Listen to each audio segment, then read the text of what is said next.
om man tittar då på alltså EQs, kompressorer och sådana här saker som det har varit, så har du aldrig haft en möjlighet på ingång. Nej. Nu börjar det finnas en input och algoritmerna på den är ju då speglade mot ett original så att säga. Så drar man lite på den så händer det ju saker. Liksom.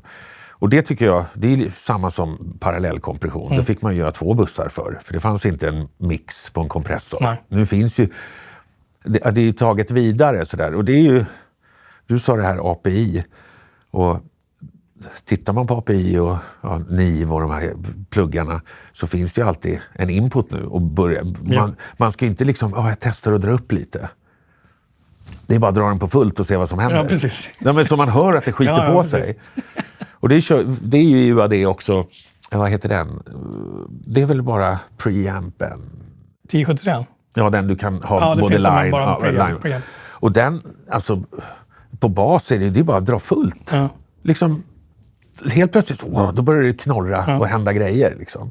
Och då låter det annorlunda också när du vrider på EQ. Just det.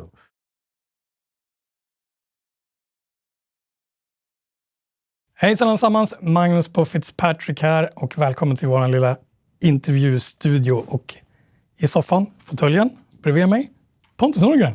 Hejsan! Ja! Välkommen! Jag tackar! Hur känns det? Ja, det känns bra. Ja. Du är ju van med spotlights och lampor, så det är ingen fara. Ja. Nej, jag som är lite skraj bara. Är det så? Ja, nej. Det går bra. Du är här för att vi ska prata lite om inspelning och mix och med vårt samarbete med Universal Audio. Det är det som är viktigt. Men du är väl mest känd som gitarrvirtuos, Hammerfall, Talisman Poodles och så vidare. Breaking Rat. Ja, det var så det började. Det var så det började. Eller, det var väl så, det var väl första framgången så att säga. Breaking Rat, eller? Ja, just det. Det var ju 89-90 då, så vi släppte plattan. Just det. Och kom in på tracks och Sommartoppen och sådär. Det var roligt. Så det var första gången man fick spelas på radio. Ja, stort. Ja. Och sen Talisman. Jajamän. Just Got Soto. Och sen du var väl med på Melodifestivalen med Poodles också? Jajamän, 2006 Night of Passion och så var vi med 2007 med Line on Fire och då var ju E-Type. Ja. Den missade jag. Ja. Det var kallt uppe i Kiruna, vet jag i alla fall. Melodifestivalen och jag är inte jättebra kompisar. Nej. Vi har inte umgåtts på väldigt, väldigt länge. Nej, jag förstår. Men det som har varit längst här och som du lägger ner massor med tid på är ju såklart Hammerfall. Jajamän. Och när började du spela gitarr där? Ja, det var 2008 som jag fick frågan då. Och då hade vi gjort turnén som förband med Hammerfall då, 2007. Och då var det Poodles, Crocus och Hammerfall, ett paket. Och vi gjorde den turnén. Och jag kände ju Anders Johansson då som spelar trummor och några i bandet. Det var ju bra bekanta liksom. Och då, efter det så hade de ju sett hur jag lät, så att säga. Så då ringde, så bra han låt. Ja, men då ringde Jocke och frågade mig om jag var intresserad. Ja. Faktiskt så frågade han om jag kände någon gitarrist i Stockholm som skulle kunna spela i Hammerfall. Och då sa jag ja. Det var väl bra sagt. Ja, det var ganska bra sagt. Ja, precis. Ja, men härligt. Och sen har ju du också gjort otroligt mycket live-ljud. Ja. Med stora akter och turnerat en massa. Och studiojobb också såklart. Men du har jobbat med Crash Diet, Just Got Soto, Opeth och åkt med King Diamond, Candlemass, Europe, Yngve. Ja, och jag har ju mixat live-grejer med allihopa, så här bonustracks och... man har varit runt jorden ett par varv faktiskt. Och det är ju jätteroligt. Liksom. Det på något vis har alltid varit enkelt också att jag är musikant. Så jag är liksom med i arrangemang och sånt där. Att man ljudmässigt har... alla säger... Alla som... vad man säger så här... All ros jag får är liksom att det är tydlighet och såna här saker. Liksom. Och det är väl lite att man... spela själv också. Man hör arrangemang. Man vet när ett solo kommer. Det tar inte halva solot innan det åker upp. Ja, precis. Vilken turné eller live-grej kommer du ihåg bäst? Finns det något så här favorit live-gig eller turné? Ja, alltså gig. Som du har alltså varit ljudtekniker? Ja, ljudtekniker. Då måste jag faktiskt säga att det var Europe. På Sweden Rock när de återförenades Start from the Dark. Då fick jag ju dessutom i Svenska Dagbladet att bästa live-ljudet någonsin i Sverige. Det var ganska trevligt faktiskt. Det är ju rätt bra. Men det om man säger, de var så hungriga och man själv var så hungrig. Och på den tiden så fanns det ju inte... då bar man inte med sig, eller man åkte inte omkring med mixerbord, så allting var ju on the fly. Och det är ju changeover mellan banden. Och jag gillade ju det. Jag gillade den här liksom pressen, att liksom jag måste få till det. Just det. Och att det låter bra från början, att det liksom inte tar 4 låtar. Nej, så här. Och ja, det gigget var fantastiskt, för då spelade, det var ett så här hällregn innan, och då var det Nightwish som spelade. Och så slutade det att regna och det var så varmt. Och då blev det så här dis och dimma. Och det är ju det bästa som finns för ljud, för då studsar ljudet hur långt som helst. Och så var det helt vindstilla. Så det var så här, allt var perfekt. Och men då stod jag, det är så här när man står och njuter själv. Liksom, helvete vad bra det här låter. Fantastiskt. Ja, det var och de lirade superbra också. Liksom. Tänkte precis säga det. Det är ett otroligt bra liveband. Och måste vara... De har ju spelat ett par gånger också. De har gjort det. Ja. De vet ju. de vet hur det går till. Precis som har varit med förut. Ja, men fantastiskt. Har du något så här skräckexempel då? Live-ljud där det allting bara... Och du kanske lyckas, det kanske går dåligt, men du har lyckats rädda det. Oj. Då måste vi säga Europe igen då. Nu kommer jag inte ihåg exakt. Jag vet att stället hette, det var i USA. Och jag var där med Thin Lizzy innan också. På samma Crocodile Rock hette det. Och hela P8 var fasfel. Det är så hemskt. Och så försökte vi få ordning på monitorljud och så här. Allt var bara kaos. Och så under gigget så står Mikaeli och så, jag tror det var hans keyboardsol, och så drog väl han upp lite mycket. Då började monitorn brinna på scenen. På riktigt? Ja. Wedgen började brinna, och det var ju inte bara det som brann, men det mesta. Och så stod jag, och när jag höll i mixerbordet tog jag på metallen så då fick jag stötar. Nej. Så det är väl skräckexemplet. Och ett par år innan så hade jag både åkt med Lizzy och Yngve. Och då sa jag, it's a Solder Iron Tour. Man har med sig lödkolven, för man måste lösa saker. Och så hade man en papperskasse med fasvändare, så man kunde fasvända allt för att få till det. För det. Det har varit... men mardröm, det var mardröm faktiskt. Men det löste sig ändå, det gick. Det blir ju alltid ett gig. Ja, det blir precis. Men när det händer saker och man står och får stötar och det är inget roligt. Nej. Men om vi tar bort fokus från gitarr och lite sådana saker. Hur liksom började? När blev du intresserad av att liksom spela in och liksom mixa och producera? Och det är tidigt. Det är ju 80-tal så att säga.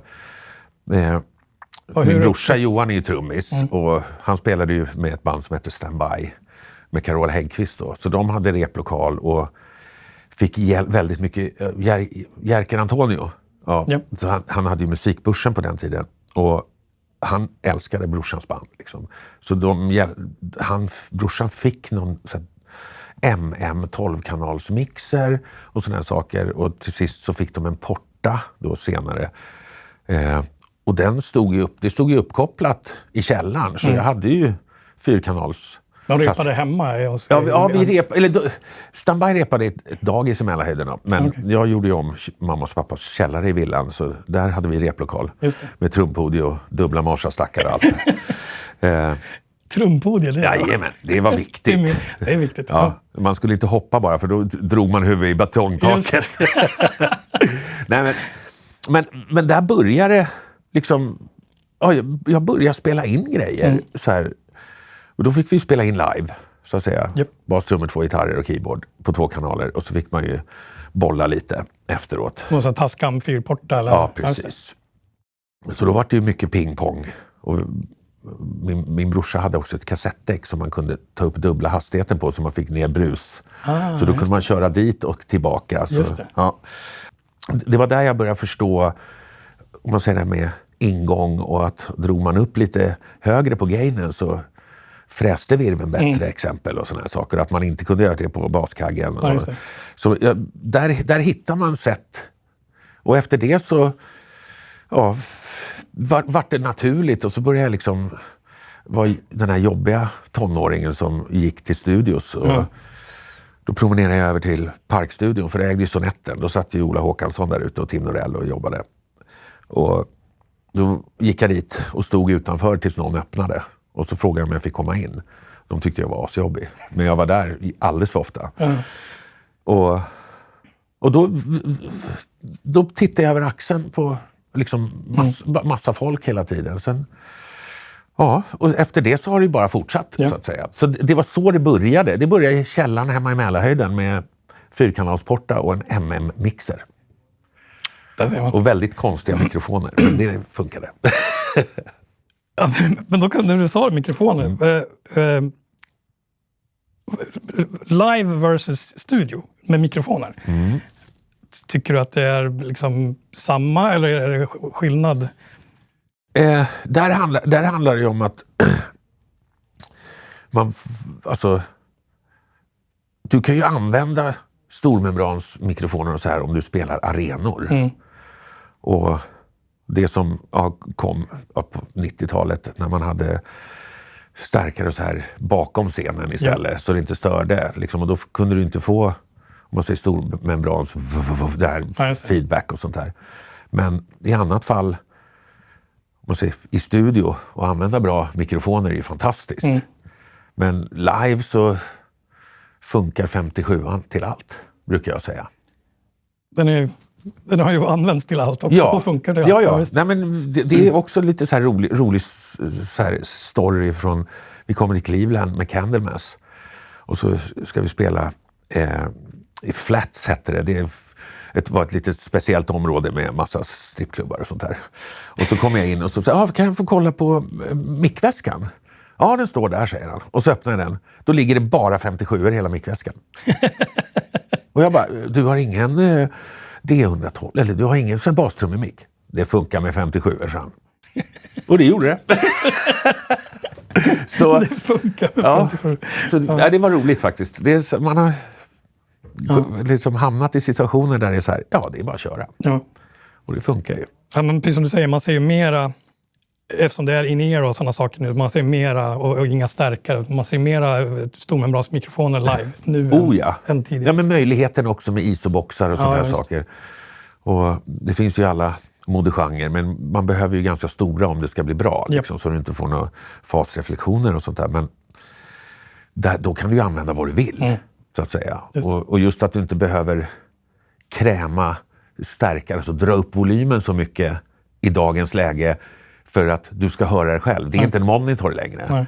Och har du in-ear och spelar på arenor så liksom, då har du ju sidefills och så jävla bra wedgar. Så liksom, du får ju samma känsla om du inte kör in-ear.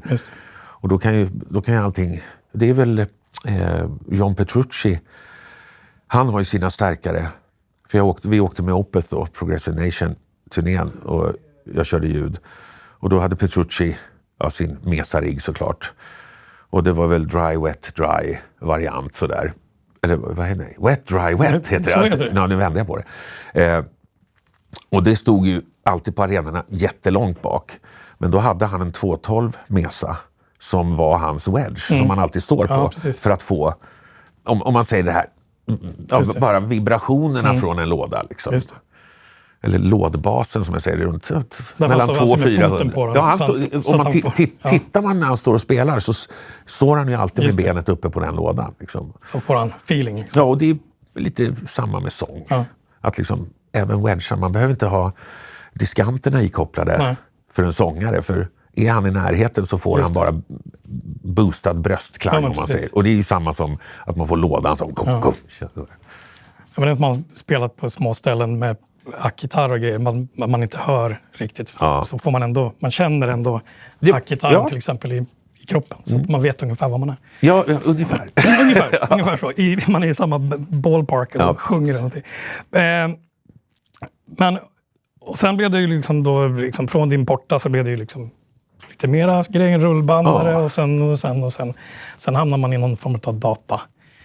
Ja, det var väl en typ 14... Eller fick du jobb i park eller någonting så började du jobba där? Sen, eller rättare sagt, det var ju Niklas Sjöberg heter han som hade en studio ute i Solna i Älvområdet. Och jag hade haft det som replokal innan. Och där var ju Marre och det var så många band som spelade där. Det var 3 replokaler och då var det var gamla kylrum. Och vi stod i ett kaklat kylrum och repade med trummor. Så nu är det så här. Då smäller det på. Ja, då smäller det på. Men då byggde han en studio där när vi flyttade ut. Och så började vi, jag jobbar ju en del på Sunside då. Så du får komma och kolla. Och där var väl första gången som jag hade ju varit i andra studios också. Men inte jobbat så mycket. Men där började jag sitta och jobba. Och så sa han, jag får köpa, det är en studio i Mälarhöjden. Och jag sa, Kent Krons studio, så kan det vara den? Så här, ja, säger han. Så då hjälpte jag honom att bygga den studion. Så satt vi där i 7 år. Och sen efter det så tog vi över Parkstudion i 7 år. Eller han gjorde, det var ju hans företag så att säga. Och då satt jag ju, det var ju rullband liksom. Det var ju Studer 80 och MCI-bord och bara outboards. Men sen började ju då Audiologic, när Pro Tools började. Så såg man det och då var det så här. Men då var ju alla så här, det var så många som skulle hålla kvar vid det här vintage. Ja. Och då var det ju att man kom hem till någon och så fick man så här, shit vad coolt. Va? Kan man göra så? Man kan börja klippa i saker. Ja, för första digitala inspelningen var nog House Shakira faktiskt. Då var det på Soundscape-system, en av de första. Okay. Så ja, man har gått igenom det. Men typ, säg 16 år som det var rullbandare och mixerbord. Liksom. Och i slutet av det, då börjar ju alla gå över. Ja, då börjar ju Logic också komma. Så, ja. Och var du varit inne på körde du så här ADAT-grejer också? Ja, eller? Alltså det vart ju då Tascam och ADAT. Trippel 8 hette väl. Nej, Alesis. Ja, Alesis ADAT, men Tascams hette ju... jag kommer inte ihåg. Det var 8. De var ju lite bättre, så att säga. Och det började ju dyka upp, liksom. Och det var ju helt fantastiskt, för helt plötsligt kunde man ju förskjuta spår. Och då var det ju med, om man säger, lina trum. Helt plötsligt kunde man ju få virveln att låta fantastiskt. Och men det var ett par år som det var ADAT. Så jag satt inte mycket med det. Men det var ju ett par plattor som man gjorde. Och det var första gången som jag kom in på det här med autoline-tänket. Att liksom, men då fick man ju tänka också, komma ihåg hur långt mickarna satt ifrån varandra och sånt där.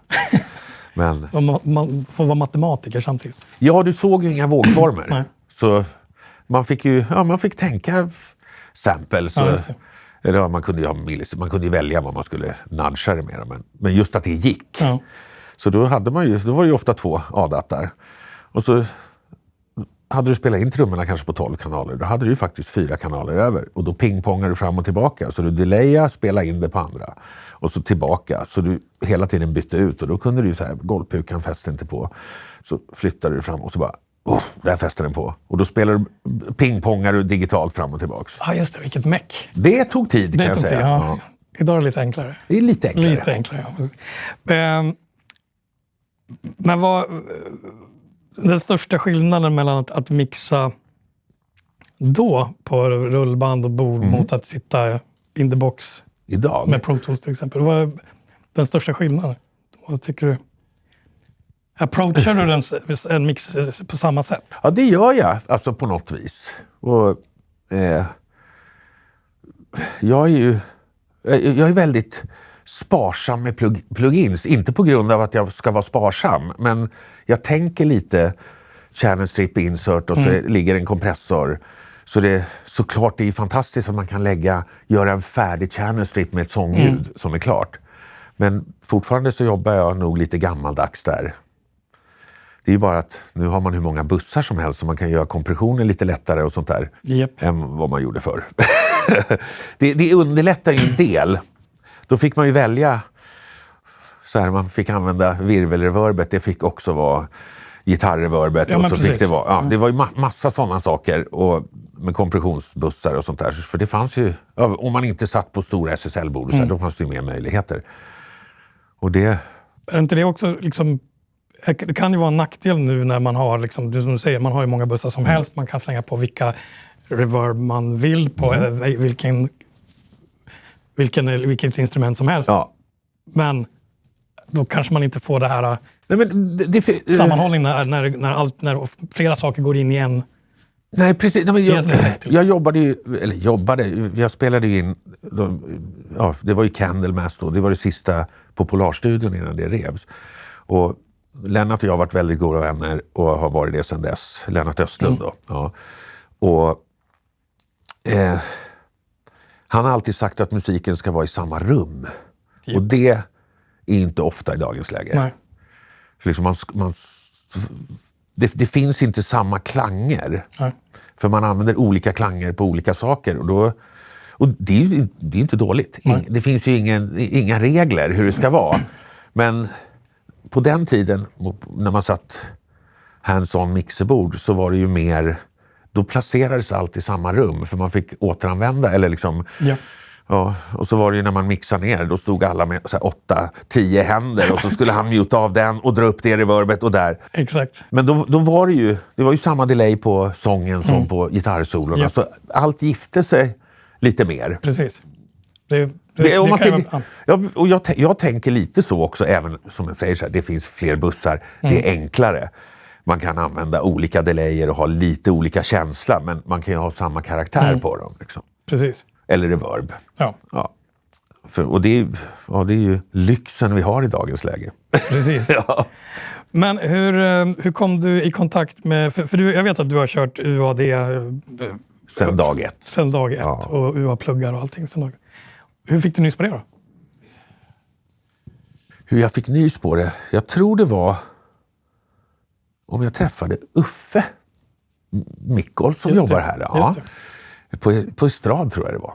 Har jag för mig. Och just att då hade man ju de gamla G3-erna desktop, de här gråa. Och då, alla som köpte de stora burkarna, alltså Mac-burkarna, de kunde ju få plats med kort. Och så sa han, har man ett sånt kort och då får du pluggkraften där. Det var helt fantastiskt. Ja. PCI. Ja, precis. PCI-korten. Och det var UAD 1-korten. Och då köpte jag ju 2 stycken. Och då fanns det ju inga tredjepartspluggar. Då var det bara deras egna. Som gjorde saker som inte andra pluggar gjorde. För algoritmerna. Ja, de kunde ju processa dem på sina kort. Så, och då kom jag i kontakt med dem i USA också. Via Uffe. Och sen har de varit med mig hela tiden. Apollos och allt möjligt sådär. Man har ju ofta en så här, typ Apollo Twin X som jag har med mig på turné och sånt där. Och jag har gillat det hela tiden. Och det är jätteroligt att det utvecklas där också. Liksom. Mycket. Ja, det är ju fantastiskt. Jag hade också ett PCI-kort. Bara för att wow. Och så kunde man få... La man på 2 pluggar så bara... Nu har man så här... Octo. Det är lite mer processorer nu. Lite mer processorer, precis. Jag kommer ihåg, jag var så glad när de släppte, det här var många år sedan, UA släppte API channel strippen. Och då hade jag bara mitt PCI-kort. Och så slängde jag på, jag tror jag hade 12 kanaler trummor eller något sånt där. Jag slängde på dem. Jag kunde slänga på typ 9. Så sen var det klart. Kört. Och jag sa nej! Så, okay. Men så nu, man kan ju bygga på med mer DSP, med antingen köpa mer Apollosar eller satelliter och så vidare.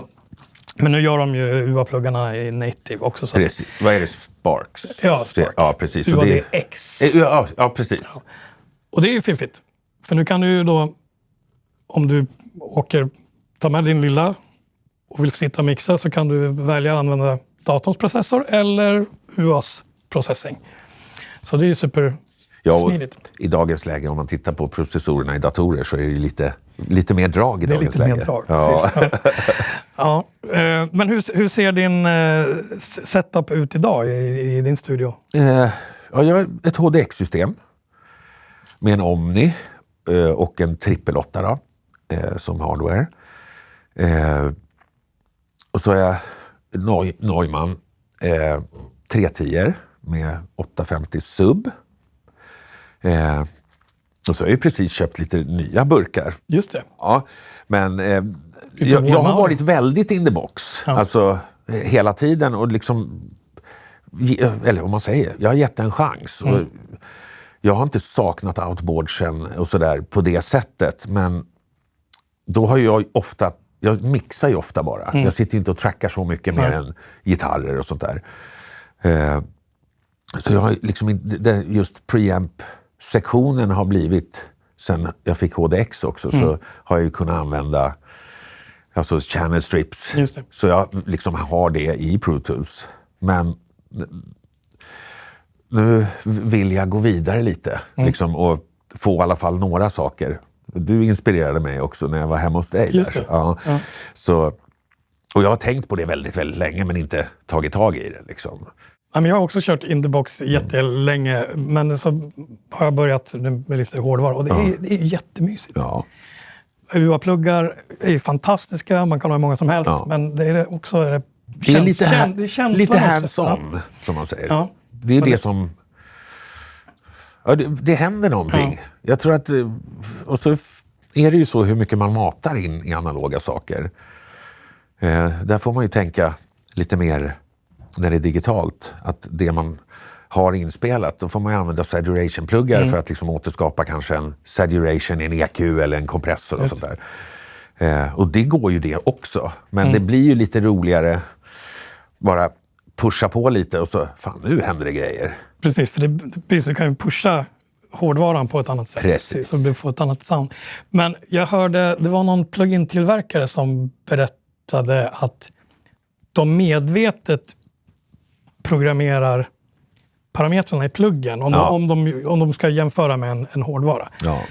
Så programmerar de parametrarna i pluggen lite annorlunda för att man jobbar annorlunda med en plugg mot en hårdvara. Ja, om man tittar då på alltså EQs, kompressorer och sådana saker som det har varit, så har du aldrig haft en möjlighet på ingång. Nej. Nu börjar det finnas en input och algoritmerna på den är ju då speglade mot ett original så att säga. Så drar man lite på den så händer det ju saker. Ja. Liksom.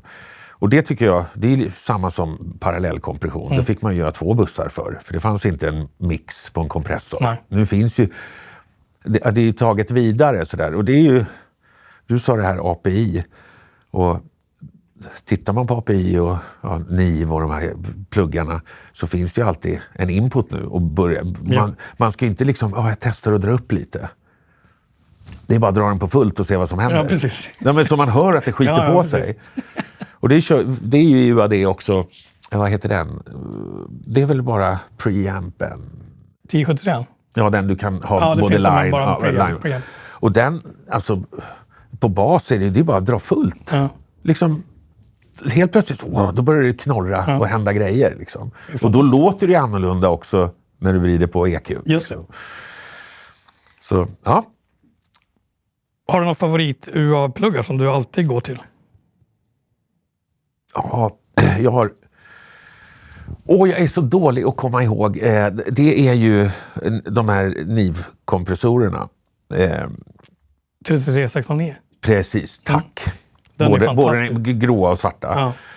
Och, den använder man till. Den är fantastisk. Ja, men den har en så jävla bra karaktär på transienta saker och icke-transienta saker. Men liksom den limmar skönt. Ja, den limmar så fantastiskt. Och just att du kan släppa igenom bas och sånt där också. Att det finns... Det finns lite små saker som är roliga när när man förstår pluggen. Liksom. Det tog lång tid innan jag kom ihåg att det var den hette. Det tog vad är det för siffror? Jag har använt den sedan den kom. Ja. Den där, just det är säkert, siffrorna betyder säkert någonting för någon. Ja. Men det är inte det självklara namnet på någonting. Nej, men det tror jag är så här, just att den har hängt med så länge. Ja. Och den gör det, eller den känslan som jag är ute efter. Liksom. Ja. Och såklart, alltså SSL-busskompressorn tycker jag, den är ju klassisk. Den finns ju så många olika, men UADs låter ju jättebra. Mm. Är du en NIV eller API-kille? Fan, nu blir det slagsmål här. Nej då. Eller spelar det ingen roll? Nej, det beror på vad jag gör. Ja. Om man tänker då original outboard eller mixerbord, så spelar jag gärna in trummor på ett API-bord. Och spelar hellre in gitarr och bas på NIV.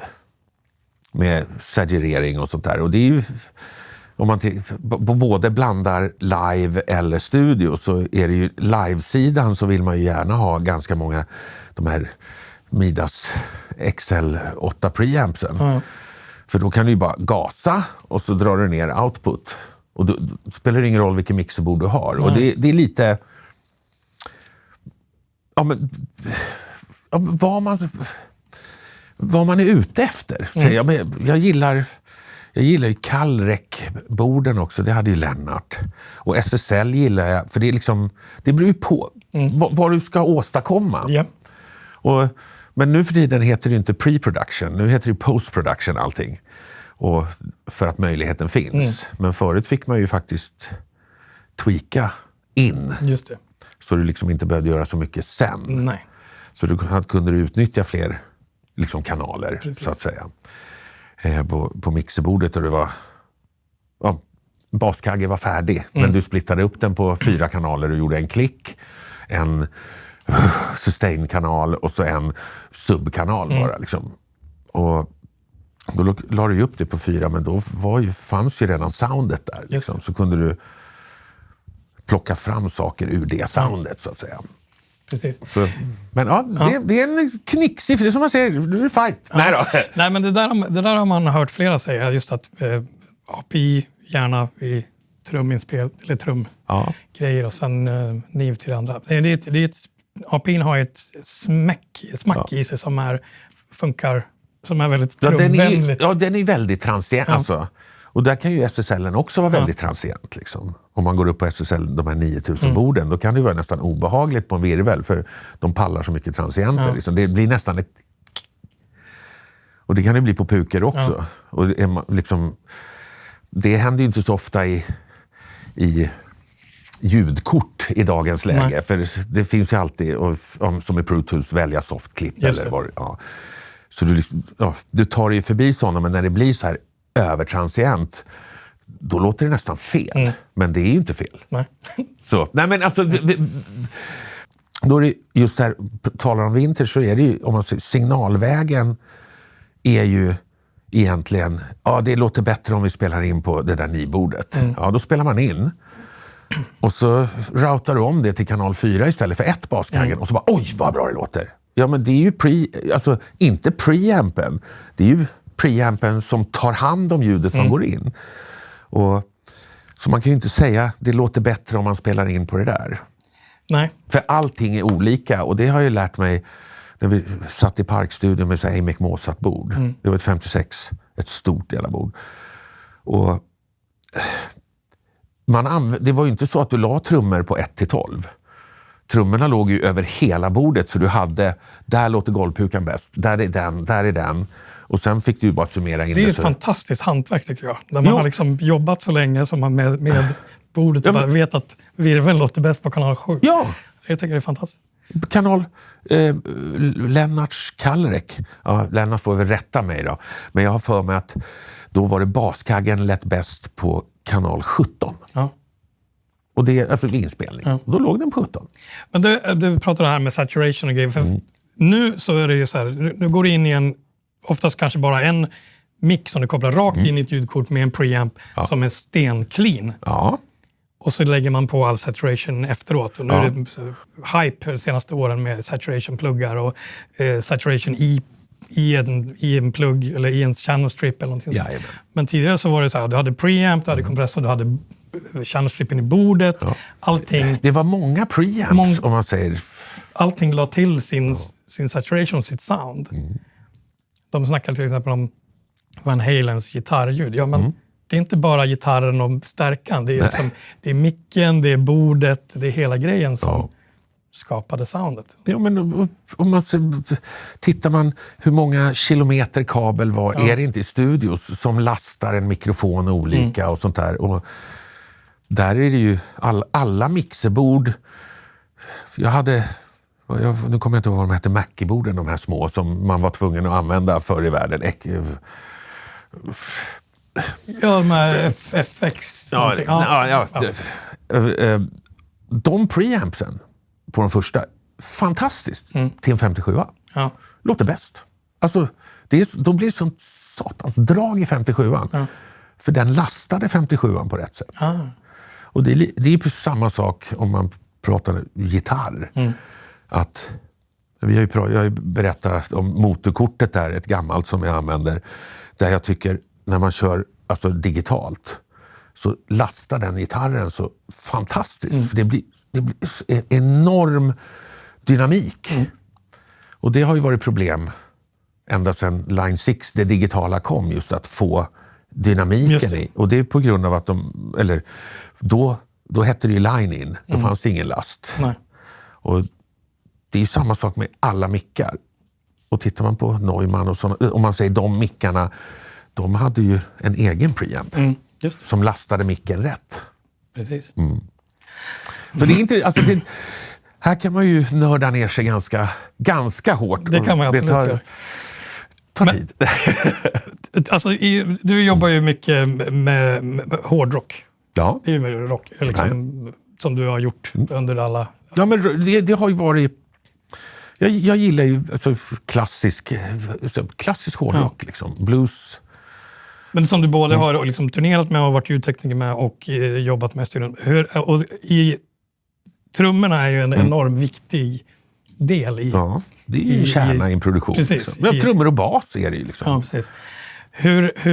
När du gör en mix, hur ställer du dig till liksom, också igen vid mix, är det skillnad hur du gör trumsound live eller i studion när du mixar? Det är det. På grund av live har du ju väldigt svårt att återskapa som en overhead-bild är ofta mitt trumsound. Alltså då, här kommer vi till, som jag sa innan, post-production, att i dagens läge så det är inte så viktigt för det går att byta ut allting. Yep. Ja. Men har du spelat in trummor så om man tänker vi har 2 öron, det är overheaden. Det är så man lyssnar. Och känner du att trumsoundet är där så kan du ju behålla i digitala världen ändå, så kan du ju kanske ha ett antal olika, du dubblerar liksom overhead till exempel, och så kan du utnyttja låg mid så du får smäll i så här. Så då kan du ju skapa en känsla i trumsoundet som är lite svårare live. För live, nu är det ner, så det blir ju allt har ju blivit enklare för just med rundgång och sådana saker, men live så försöker du få fram närheten. Och när digitalborden kom där, då kunde du också börja delaya kanaler och liksom få transient akkurativitet heter det. Ja, just det. Vilket fint ord. Ja, det var ett fint ord. Nej, men att du kan ju flytta så du får det att sitta liksom. Men det kunde man ju förr, men då var det Moonbas Alpha front of house. Om du skulle ha allt så var det helt galet. Men det hade man inte råd med. Men där får man ju tänka och städa bort live. Men i studio så kan du ju återanvända det. Alltså, som overhead och rumsmick och sådana här saker. För det är väldigt svårt att ha en så här crush mic i ett trumset live. Yes. Då hör helt plötsligt den här crush-micken som är saturerad som fasen, då kommer ju allt in. Just, allting går in. Ja. Så det är lite skillnad. Så här, för du får ju alltid återhörningen från PA eller wedgar eller sidefields och så här. Och i studion så är ju det borta. Liksom. Men det låter ju, så här, drömscenario är ju fortfarande att spela in trummor. Jag har ju gjort trumpålägg så här, på turné. Och liksom, vi har spelat in trummor och så gör du det i, eller arena säger jag, men ett ställe som är 2,5-3 tusen. Och så använder du publikmickarna som ambienser i rummet. Just det. Det blir ganska fett. Det blir fett, ja precis. Så det är ju... Det är ju så här drömscenario att ha en sån studio jämt, om man säger så, i den storleken. I alla fall när man spelar in trummor.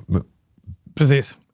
Men så det viktigaste i trumset för dig när du börjar mixa både live och i studio är overheadarna. Det är där du liksom... Ja, overhead, eller om man har så här close, alltså room mics som är nära. Där du... För låter trummorna bra när du står framför dem, så låter ju trummorna bra. Yep. Ja. Om det är en bra trummis som lirar, och så här, då hör man ju direkt om det låter bra. Och det är väl det som har varit ett litet problem genom alla tider. Så här, att men vi ska spela in där. Och så spelar tekniken in på sitt sätt. Ja. Och så får man förstår ingenting. Och så här, lät det så här? Så det är... Ja, egentligen, vi har 2 öron, det är stereo. Nu finns det Atmos och allt möjligt, man kan flytta omkring saker. Men det är fortfarande, står du framför ett trumset, då hör du om det låter bra. Ja, precis. Ja, och då hör du om trummisen slår för hårt på cymbalerna och sånt där. Då blir ju mixen fel. Är det dynamiskt internt så räcker det ju som man spelar in jazz. Bara 2 overheader. Det är ju ett instrument, men oftast med alldeles för många mickar. Ja. Men det är roligt också. Jo, men det har ju blivit många mickar genom åren på grund av att spelar du in jazz, då räcker det ju med 4 mickar. Yep. Overhead, baskagge och en, så du kan få lite smäll i virveln. Liksom. Men då slår de, alltså de spelar ju på ett annat sätt. Så du kan ju ha botten i allting. Och då är det väldigt enkelt tidsmässigt att sätta mickarna lika långt, alltså, så det blir fasrätt. Liksom. Men du sa det där också, en bra trummis, en dynamisk trummis, då kan du ju få ett fantastiskt trumsound med bara en Glynjon 3 mickars uppsättning till exempel. Så att det är ju, men sen är det ju, det beror på genre också såklart. Ja, ska det vara blastbeat och sådana puker, då är det lite svårt att få närhet och kärna i sig. Precis. Men vad tycker du när du mixar och sitter, vad är det som är svårast i en mix? I en mix? Eller live? Och för att liksom, kontroll på lågbas. Att om man säger, gör man live-mix, festivaler och så här är det inte så svårt, för det finns inte så mycket reflexer och stående vågor, men det är det man får fightas med hela tiden, och det kan man ju få fightas med rumsmickar och så här, men alltså i en studio också. Och alla studios är inte som Ocean Way eller Abbey Road, och då finns det stående vågor och såna här saker, och man får ju hitta där trumsetet låter bäst liksom. Men jag säger, om man säger kontroll på lågbasen är det som... Och förhållandet med baskagge och bas. Nu pratar jag inte bara trummor, men liksom att få kärnan där. Ja. Och det finns ju sidechain-kompression och du vet allt med dacker och sånt här som man kan göra för att liksom få tydlighet i liksom baskagge mot bas och sånt där. Men det... lågbasen i en mix tror jag är liksom det svåraste att du ska få, för att återskapa då känslan i låten, så liksom man får det groovet, alltså drum and bass groovet liksom. Precis. Tror jag, det är nog tycker jag är tuffast liksom, som har varit svårast genom alla år liksom. Jag måste fråga också, för du har ju jobbat som gitarrist i studio, du mixar och så har du har även producerat grejer och du har jobbat med producenter. Ja. Hur känner du skillnaden mellan att jobba med en producent eller att vara producent? Är du bra på att ta directions eller hur? Ja, men det här är ju en svår fråga. Men på något vis så blir det lite som lumpen, om man uttrycker det så. Har du någon som talar om vad du ska göra, motsäger du det, då får du problem. Men lyssnar du och gör, så då får du ett snabbt resultat. Liksom. Yeah. Och jag tror, jobba med en producent för mig, och som jag har jobbat i alla år, jag sitter ju inte bredvid och tittar när det mixas, exempel. Jag lyssnar och känner jag, han hör det som lyssnarna hör, eller ska höra, få fram känslan. Och då tror jag, man hamnar ju i situationer när man jobbar och är producent, så att säga. Man blir frågasatt. Men vadå, kan man inte göra så istället? Och det är ju outgrundligt. Man kan ju gå vilken väg som helst. Men ofta är det är tuffare att vara producent än att jobba med en producent. Okay. Tycker jag. För att då lämnar jag bara över till producenten. Varsågod. Ja, precis. Och sen kanske så här, jag skulle kanske sätta micken där istället på gitarren. För då får jag lite mer min känsla i kärnan. Så att en dialog. Ja. Liksom. Men sen får ju han förverkliga det då. Just det. Så det blir... Förhoppningsvis till det bättre. Precis. Ja. Nej, men man kan ju inte trolla med ett ljud. Du kan ju trolla och lägga på facer och dist och allt möjligt. Då skapar man ju som en sample. Men spelar du in någonting så är det ju... Du ska ju få det... Så här låter jag när jag spelar. Ja. Och det vill man ju att en producent ska kunna liksom få tag i. Han känner, så här lirar han, då gör vi så här. Ta fram det bästa ur artisten. Precis. Just det. Ja, men du har jobbat med massa gitarrgudar och hjältar och mixat live och åkt på turné med. Vi har John Sykes, John Norum som jag pratade om, Europe. Frank Marine och George Lynch och min stora idol också. Sen barndom Yngve. Ja, just det. Liksom, när du står och ska mixa de här killarna som säkert har sin bild och vision och sitt ego, om man ska säga så. Hur jobbar man med de där killarna? Det är ju speciellt. Alltså, om man... Norum har jag ju känt så länge och Yngve har ju också känt länge. Och vi har väl lite samma värderingar om hur det ska låta ut. Och just att jag är uppväxt med båda så kan jag ju typ varenda band och allting de gör. Och man vet liksom hur det låter på plattorna. Liksom. Är det breddare, som en pitch shifter, så här event high och delay. Och det är mycket det var. Yngve har ju väldigt, antingen är det snustort som det var i början. Eller senare så har det liksom lite canyon reverb. Alltså det tar plats fast det inte är blött. Liksom. Och som Norum också, de har ju redan ett sound. Yngve har ju delayer och såna här saker. Men Yngve, han spelar med ett torrt sound exempel. Så han har ju sina delayer när han gör de här violinsakerna. Det är ingen så här wet dry wet system? Nej, han gjorde ju det ett tag med Bradshaw. Men just att man har, nu har han de här nya plexi, vad heter de, stapel, vad säger man? Hardwired heter de ju. De 50 watt. Det är hans signaturtopp, eller? Nej, det är ju de här, de heter väl Hardwired tror jag. De är lite dyrare, men plexi 50. Och liksom även att lådorna ser vintage ut så är de bestyckade med vanliga 75-wattare liksom, som är 1960-lådor. Men det du får ut, han har ju så mycket saturation liksom med dodd-disten och liksom så pushar han lite med mottagaren från sändaren och sånt där. Så det som kommer ut, det är klart. Det är ju liksom... Så som live-tekniker bara dra upp regeln? Ja, jag drar upp regeln så låter det bra och sen släppa på reverb, delay och breddare. Liksom. Men Ja, men Yngve... Ja, jag spelar ju gitarr själv, så jag visar... Är du det? Ja, nej, men första gången när vi jobbade ihop så då gick jag upp och sa gå ut och lyssna. Och så lirade jag på hans grejer så han hörde, och då var det ju så här, han tyckte det var jättebra. Och det var alltså, Norum var samma sak. Ja. Det fanns ju redan en regelbok om man lyssnar på plattorna, hur sounden var så här. Och det alltid live försöker jag återskapa det.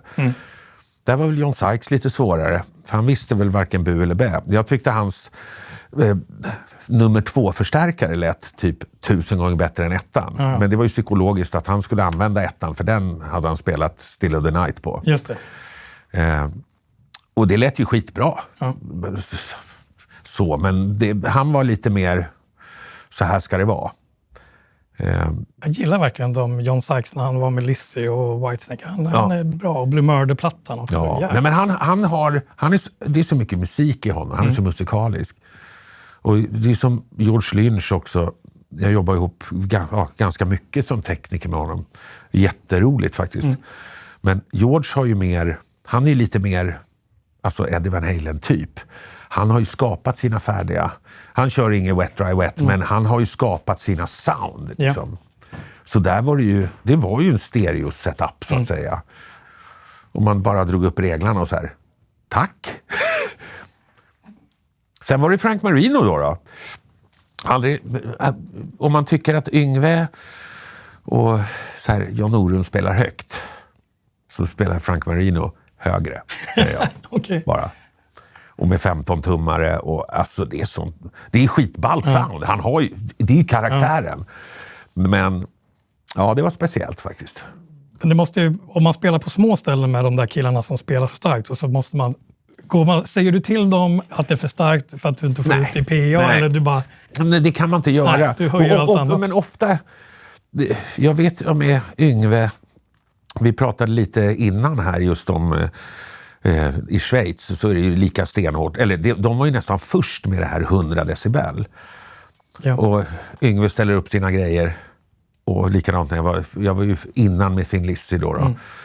Och PA inte på. Och så tittar man på dB-mätaren på väggen och bara jaha, det här blir spännande. Men då kommer det in tröjor och skjortor. Det kommer ju in publik och de dämpar ju upp det. Ja. Och då får man väl tycka om synd om de som står längst fram då, precis framför deras lådor. Där är det nog ganska högt tror jag. Men ja, det blir ju en kamp. Men gör du festivaler eller stora gig så är det ju ingen kamp. Nej, då är det inga problem. Då är det bara att fräsa på. Nej, jag har sett Yngve på några små ställen där också. Då är det starkt som bara den. Men det är ju där är ju soundet. Ja. Och det är ju det han spelar ju mot sitt sound. Liksom.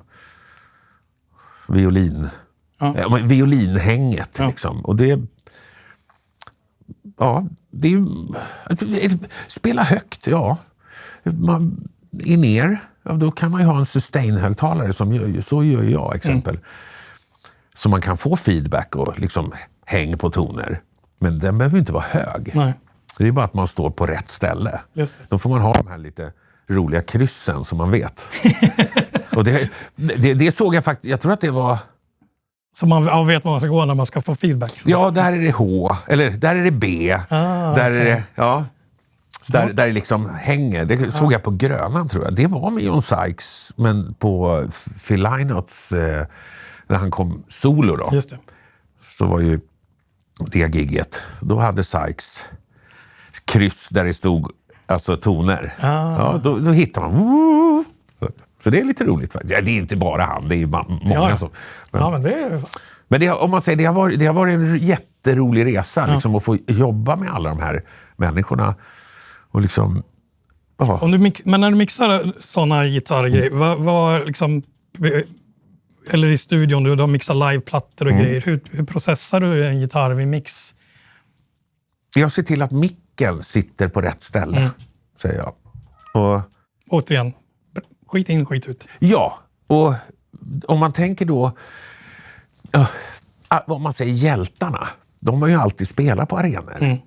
Och så helt plötsligt så förflyttas man kanske in, inte bara på arenor, men i klubbar och sånt där. Och då vill de ha samma känsla. Och ofta, om man går tillbaka i tiden och tittar hur folk mickade en Marshall-låda eller en 412, då var alltid micken väldigt långt ut från konen. Det var på grund av att det är inte många gitarrister som sätter sig framför sin högtalare och lyssnar hur egentligen låter det som kommer ut. För då spelade man ju för vaderna. Det skulle fladdra. Så här. Och då lät det väldigt vasst och sådär. Men ja, de flesta jag har jobbat med det är några som fortfarande har fladdringen. Och då sätter du micken modernt, om man uttrycker det så. Då blir det väldigt mycket pressen så liksom, sådär. Men det kan jag säga till alla gitarrister. Sätt dig i skräddarställning framför högtalaren och lyssna det som kommer ut. Då kan du alltid säga på live-gig att så här låter mitt gitarrljud. Och då räcker det med en 57. Bra tips. Så micken på rätt ställe och sen egentligen inte så mycket processing. Low cut såklart. Alltså, och det kommer ju med återhörning att det kan bli basrundgång och sånt där. Så man måste ju liksom bara placera. Det behövs ju inte vara liksom någonting under 100 på en gitarr egentligen. Nej, precis. Men ingen kompression eller live-grejer efteråt? Nej, eller i studion sen när du mixar, som menar. Ja, men det kan vara. Men om man säger ett distat ljud, det är ju redan saturerat och komprimerat egentligen. Och det här kommer vi tillbaka till, vi pratar om lågbas och sånt där. Om man känner sånt så är det ju, då får man ju ta hand om de frekvenserna, för det är ju fortfarande komprimerat, men då blir det en återhörd, liksom att spelar man lite för högt så vibrerar ju högtalarna och då puttar det väldigt mycket in i membranet i micken. Just det. Så live får man väl ta bort lite mer bas än vad man gör i studion, så att säga. Man kan kontrollera det mer i studion. Liksom. Yes. Vad är det som händer nu studiomässigt eller turnémässigt? Har ni något på gång? Alltså, med Hammerfall är det ju, vi åker till Sydamerika och Nordamerika den 18 april. Och sen blir det festivaler i sommar. Och så är ju plan att släppa ny skiva i höst då. Så nu är det väl det, alltså på Hammerfall-sidan. Fantastiskt bra live Hammerfall. Så gå och se Hammerfall live. Tack. Mycket bra. Ja, nej, men sen jag sitter och skriver mycket. Och jag producerar, just nu har jag inte producerat så mycket, men jag hjälper ju mycket folk med editeringar och såna här saker. Och reamping och sånt där. Är det mera gitarrpålägg du gör åt folk eller mera mix? Båda delarna. Både spela gitarr eller så får jag och reampa då. Att jag får reamp-signaler, line-signaler. Men jag är i studion varje dag när jag är hemma. Det liksom, sen om det blir en låt eller om jag har någonting jag måste göra. Ibland kan man bara ha roligt också. Det måste man ha. Ja. Och lära sig nya kortkommandon. Ja, just det. Och andra saker. Lära sig Warm Audio-produkterna. Ja, just det. Som du har. Och alla nya UA-pluggar som släpps titt som tätt. Jag måste ju installera mina nya outboards. Ja, just det. Jag har inte hunnit det. Men det ska bli spännande. Det är det som, det här är jobb. Jag sitter och jobbar, så då blir det sekundärt ibland. Ja, just det. Ja. Jag kommer ju vidare. Ja, precis. Ja, men det är bra. Så det är det som är på gång. Ja. Men vad trevligt. Jag tror att vi har... Det är slut på tejp i kameran. Ja, precis. Så att, jag tror vi får runda av här. Ja, nej, men det är toppen. Supertrevligt, Pontus, för att du ville komma och prata lite med oss här på tack för att jag fick komma. Och kolla in Hammerfall och så vidare. Och om det är något annat som kommer så pratar vi säkert igen. Ja, jag kommer gärna tillbaka. För du har ju inte bara UA-samarbete med oss. Vi jobbar med Sandberg med dig. Och Two Notes. Och UA. Ja. Så att, och lite Warm också. Så nu har vi snart... Vilka mer brands ska vi... Får vi lura på med någonting då? Får lura på dem. Ja. Nej. Ja. Jättebra. Tusen tack. Tack och själv. Hoppas ni har haft en trevlig stund när ni har tittat på oss och hört Pontus prata om allt som han kan Det finns säkert möjlighet att vi gör något mer framöver sen. Ja. Det finns mycket att prata om. Såklart. Tusen tack. Ha det gott allihopa. Hej då. Hej då.